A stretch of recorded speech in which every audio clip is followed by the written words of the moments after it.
Hi guys, so this is the second tutorial-ish sort of stuff, full start to finish card I'm doing it. Well, it's not exactly start to finish because I kind of pre-prepared some of the stuff beforehand. This is because I'm gonna use some Tim Holtz distress techniques to make a background, and because it usually takes a while of time, I don't want to like make the video that's possibly gonna be very long be any longer than it really is. So I'm just gonna go through what are the things I'm gonna use today. So just in case you're actually following it through, at least to the aspect of creating a background, you know what I'm doing. So now I'm actually using Tim Holtz inks. These are the inks that I prepared. Faded jeans. Oh my goodness, the focus is off. Okay. But it focuses on my fingers. Okay, anyway, Tim Holtz Distress ink, which is the faded jeans, ice spruce. I hope this is picking up on the camera. Grief. Peacock feathers, and as well as walnut stain. I'm gonna try and figure out whether this is working out. Okay, there.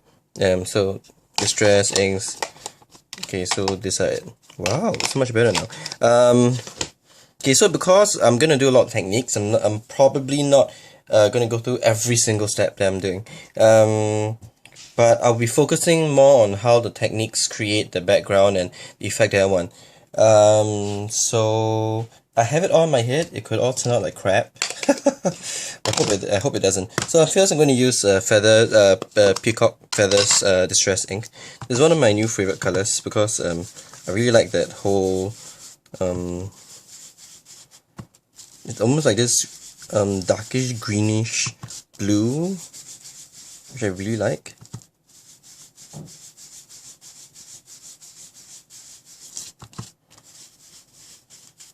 As you can see, I'm not the best distresser because I always have very bad streaks around it. So, okay, and here I'm really not being too bothered by whether I'm covering everything because I'm going to use ice spruce as well to do the background. Ice spruce is like this cool greyish I'm going to use the outside. Ice spruce is like this cool greyish sort of blue, which is perfect for Christmas, and that's why it came out in the winter seasonal distress things, colors.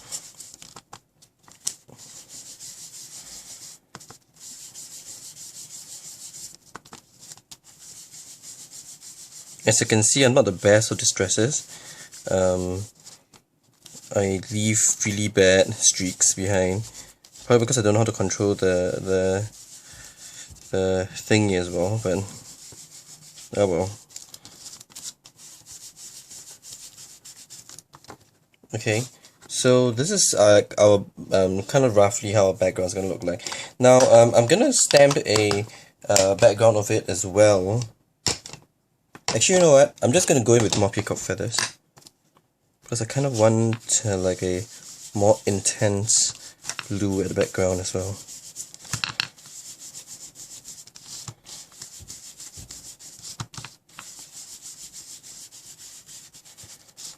But I'm still gonna see some of like that ice spruce there.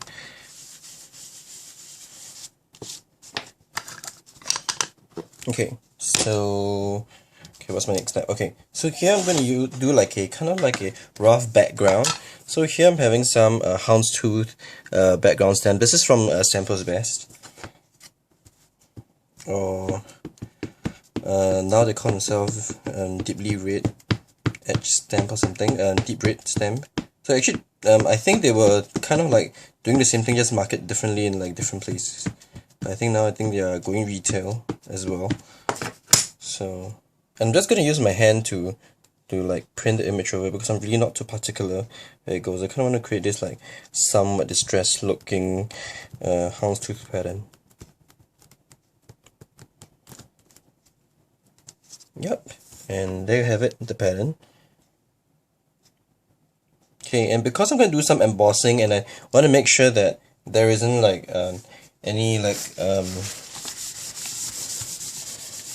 embossing. I'm actually using like baking paper. Embossing later on onto like some other stuff. I don't want like the embossing powder to fall all of these because these are both distress inks, and as well as this grey is actually a Hero Arts mid-tone wet cement. So it's sort of wet, so they're gonna have very likely to like have embossing powder stick to it if I don't dry it enough.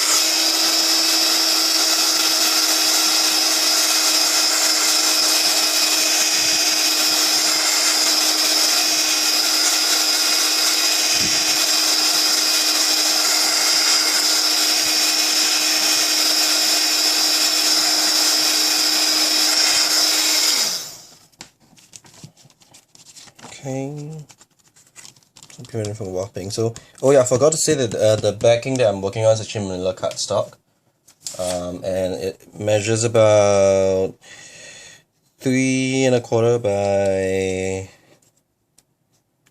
4¾ thereabouts. I think that's like a rough guide. Like I said, I don't actually measure my card base, and because I'm gonna go stick on to like a 3½ by 5 inches and grey card stock at the back for the card. So so just kind of like I want it a little bit smaller.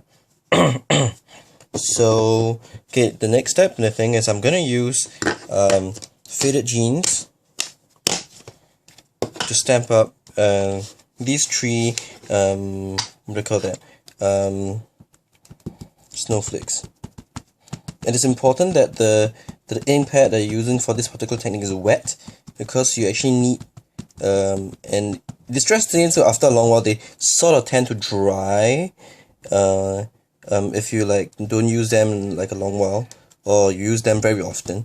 And because distress stain from my experiences compared to lesser pigment ink, they tend to dry a little bit faster.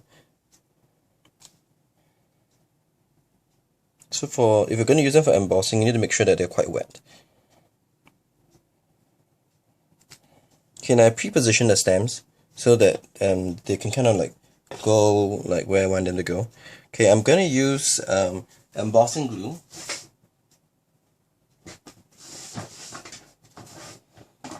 Okay, so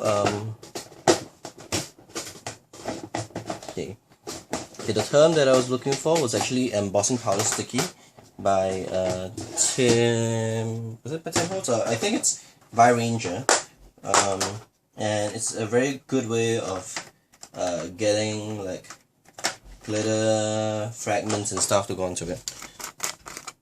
Hopefully I didn't miss the open time. Otherwise, no. I'm gonna get myself a scratch paper. Just gonna get like a random envelope, fold it in half.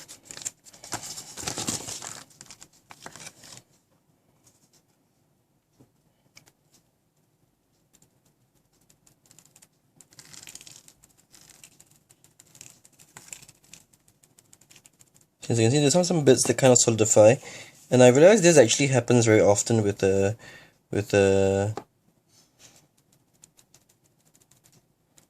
this particular distressing powder.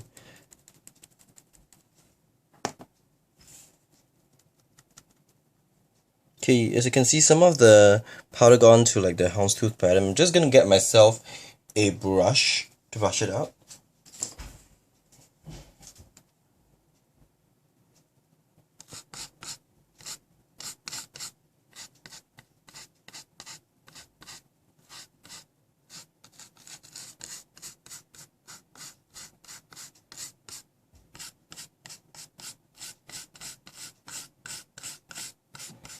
It may not be possible to get them all out, but you kind of want to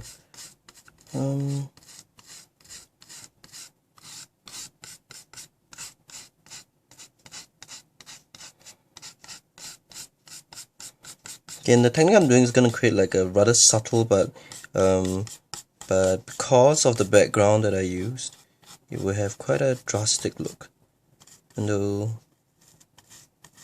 if you used any other, let's say a tone on tone effect on this, you're more likely to get something more subtle.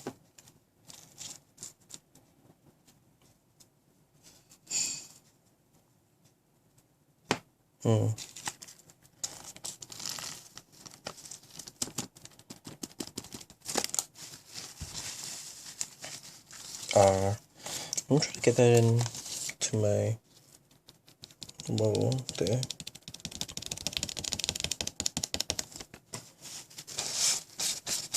Okay, so this is Ranger's embossing powder sticky. Do a quick cleanup. Okay, I'm just gonna use the embossing tool to do that. And you can see it when the thing goes away. It gives you this really cool glue-like thing.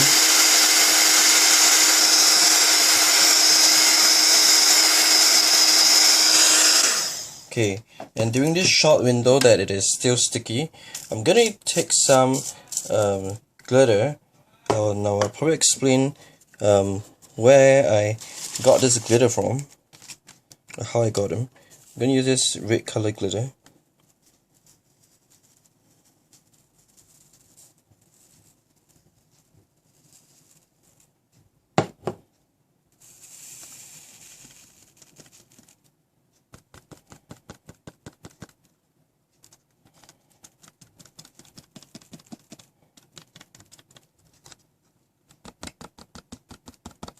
Okay, so this red color glitter is actually distressed clear rock candy glitter, but I dyed it with cranberry alcohol inks, and I have actually made like a set of glitters with different alcohol inks that I own, and I tell the color of the glitter is fabulous.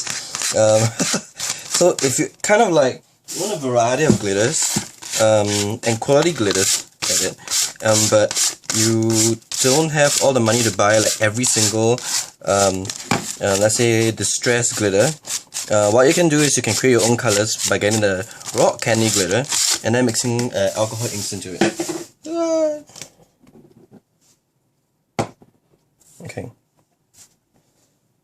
Okay, so I'm gonna let this dry, and then I'm gonna dust off the excess, which kind of happens all the time. So I'm gonna let the embossing glue dry, so that it leaves you some time to like just sweep those that you don't want off. Alright, I'll come back for it later. Okay.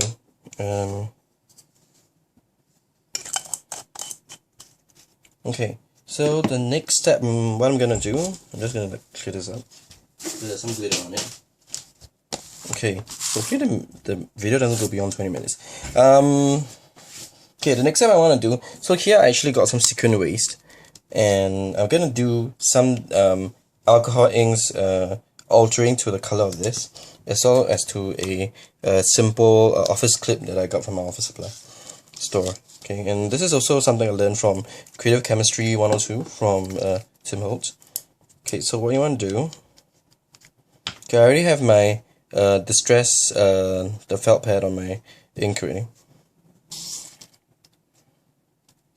Okay, I'm just going over some areas with this bluish color known as Stream and Clover Bright alcohol ink.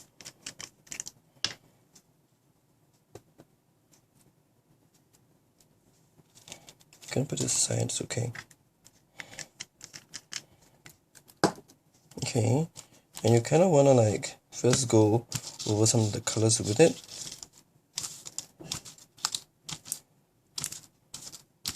Okay, and now, okay, in Tim Holtz and the Creative Chemistry, I actually used Snowcat mixative, but all that I have that I could find in my local scrapbooking store is pearl mixatives. Okay. Okay, for mixatives, make sure you hear that bottle, that ball bearing sound when you mix it. Otherwise, it means that it's probably got stuck in there somewhere. Okay, and what you want to do is, okay, you want to drop this over a couple areas. Okay, and the thing about it is that if you used just the alcohol inks without the mixatives, without this mixative on its own, the color is likely to be very translucent, but with the mixatives, it gives it a more of a, how do I put it, opaque sort of color, and creates this sort of like what do you call that, full patina sort of look. Okay, remember the color of this sequin waist was actually bronze. I'm going to show you the color later after I finish dyeing it. Okay, I'm going to add a bit more of the mixers because I think that's what's lacking. It's going to add it directly to the felt piece.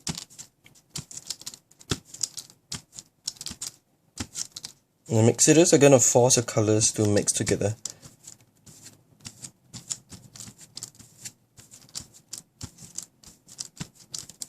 Okay, I'm just going to let it dry at the side. And I'm going to do the same thing to distress this office supply stamp. And I guess because there's still so many of the colors left behind, so you can actually do it here.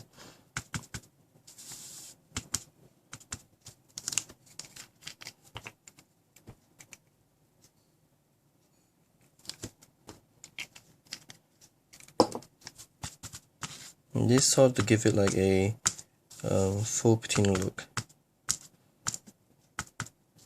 But I do think that the effect's probably going to be more obvious and look way cooler if you actually have the snow cap mixative, which I'm eagerly awaiting for my store to carry it, but it's probably going to take a while.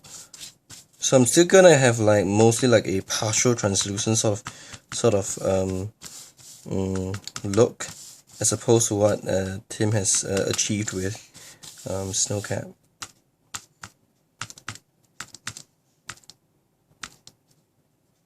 Yep, it's still going to be translucent because my black actually does not completely go away. No, it's still black, but the effect is actually really obvious on this. Can you see this? It's almost matte-ish rather than like a translucent color. Okay, snow cap will work definitely better on this. Okay, but I'm just going to go ahead with the rest of the card. Okay, now back to this piece. I'm just going to dust off things that are not supposed to be there till the effect is really good.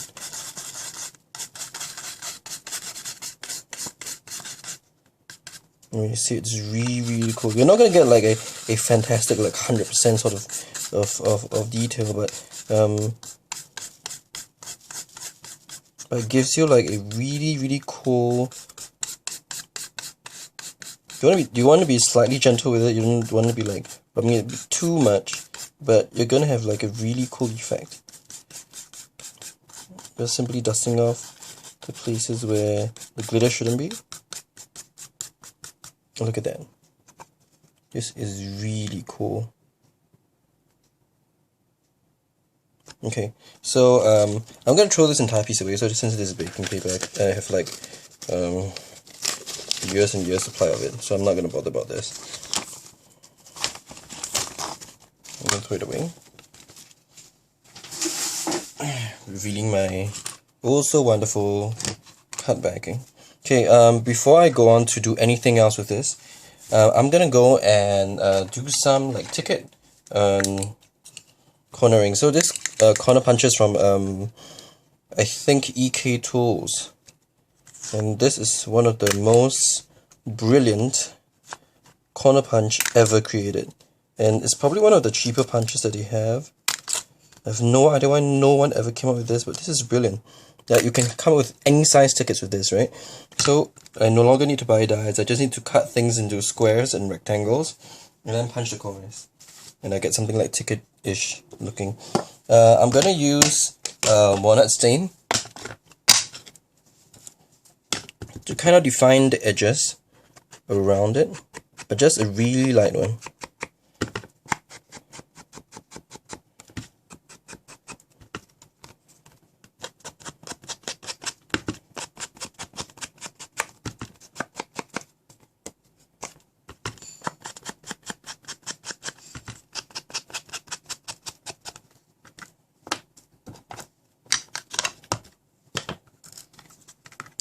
Okay, and I'm gonna go ahead to complete my card.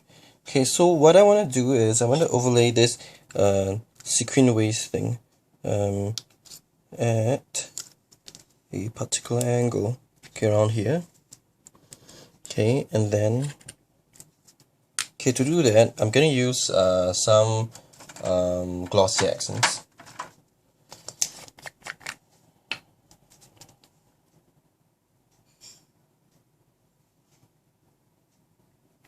And glossy accents is kind of like the only way that you're gonna have any tip that allows you any kind of ability to stick these kind of stuff on, because it's, one, it's metallic, and second, it cools. I'm just gonna put a like strategic places. It doesn't have to be everywhere, because after all, I kind of want it to kind of like a how to put it, dimensional effect on it. So I don't want it to like completely flat. And here you can really see the whole faux patina look. It's really cool. I'm gonna put it there so it can kind of stay put and not pop up all the time.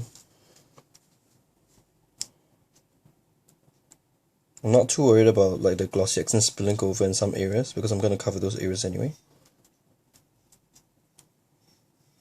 Okay. Okay, remember the clip that I made? Here you can actually sort of see that whole faux patina sort of look. Clearly it work a lot better with snow cap, because I think the white that's in there is actually more intense. Okay, I'm just gonna put the clip there. Okay, and next I'm gonna use these two things that I've kind of cut out. The paper, this particular paper, the grayish stripes, is from the Fancy Pants paper I used the other time, and this is the kind of like the negative of the die cuts. The die cuts are from Sizzix, and this is the one that I'm using. I'm using this one, the one on the outside, the dark green one. And so I sort of wanted to have like something grayish to kind of like offset what was on the page. Okay, I'm gonna shift the clip towards the center. Okay, we kind of adjust the clip along the way as we figure it out. I'm gonna go ahead to stick this down also with glossy accent. Where's my glossy accent? Oh, here.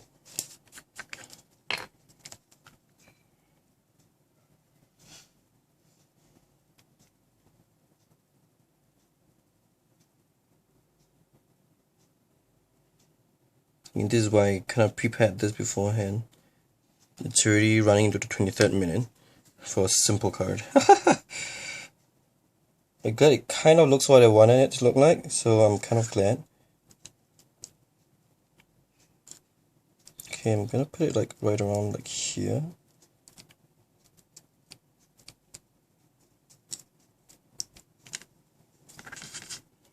Okay, and I'm gonna use archival black ink here. Okay, to stamp a sentiment onto this part. Now this is actually a back of a paper. You can get like any like faded script paper. I forgot where this comes from. I think this is from Prima. Yeah, I think it's from Prima. Okay, I'm gonna use a sentiment from Kaiser Craft's recent stamps. Those are really good because they have like this huge number of stamp sets with like Christmas sayings and stuff. And yeah, I thought those was really cool. And here it says, may your days be merry and bright. Stamp it right here.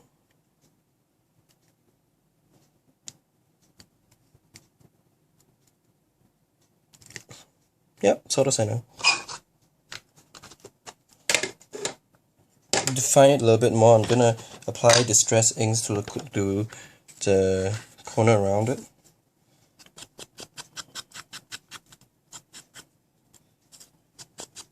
Just a light one, not to totally occlude what we have already did.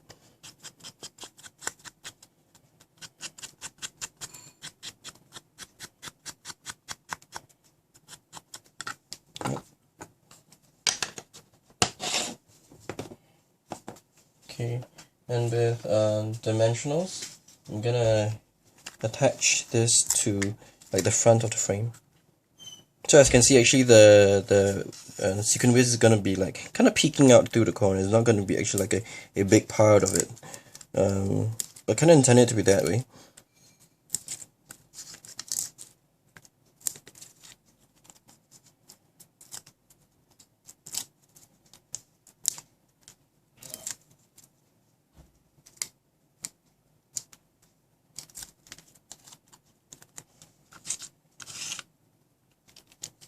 I'm gonna like kind of eyeball it in.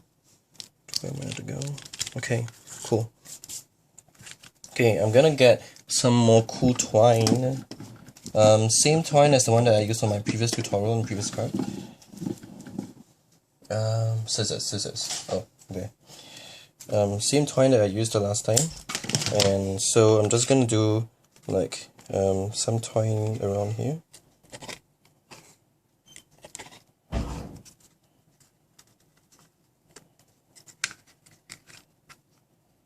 I'm gonna just tie a double knot there.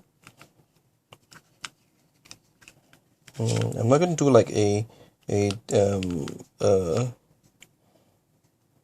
butterfly knot, because that's gonna like bring too much attention to itself, and it's gonna like not work with the glitters at the back. Okay. Oops. Yes, I should totally get a new pair of scissors. Okay, anyway. Okay, quickly before it takes so long the world comes to an end, I'm gonna put it on this cool grey, greyish cardstock, because I think it totally brings out the bright colors at the back. So this is like a dark grey. But I'm gonna put it further on dimensionals.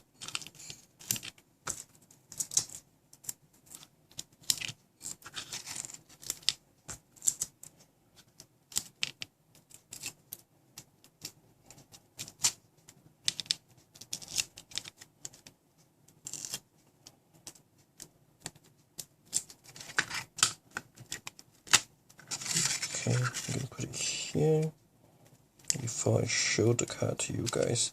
Really love this one. Kind of like how I expected it. So, guys, this is how the card looks like. Cool, huh?